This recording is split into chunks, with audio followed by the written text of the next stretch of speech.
நடிகர் மணிகண்டன் குடும்பஸ்தன் படத்திற்கு பிறகு என்ன ஆனாரு தெரியவில்லை. படங்கள் நடிக்கிறார், ரிலீஸும் ஆகவில்லை. இப்போது ரஞ்சித் உடைய உதவி இயக்குனர் சந்தோஷ்குமார் டைரக்ஷன்ல படம் நடிச்சிட்டு இருக்கிறாரு. இந்த படத்திற்கு மக்கள் காவலன் என்ற டைட்டில் வச்சிருக்கிறாங்க. தான் எவ்வளவு நாள் கேப் விட்டு வந்தாலும் இந்த படம் தன்னை பழைய ஃபார்முக்கு திரும்ப கூட்டிட்டு வந்துரும்னு தன்னுடைய நம்பிக்கையை தெரிவித்திருக்கின்றார். ஓ, அப்படியா விஷயம்? பிளாஸ்ட் படம் உண்மையாகவே பிளாஸ்ட் தான்.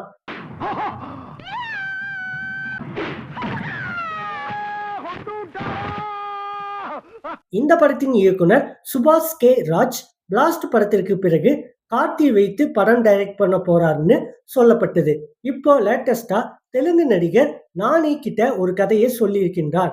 கூடிய சீக்கிரம் இதுல எதுன்னு கன்ஃபார்ம் ஆகிடும். இந்த படத்தையும் ஏஜிஎஸ் நிறுவனம் தான் தயாரிக்கிறாங்க.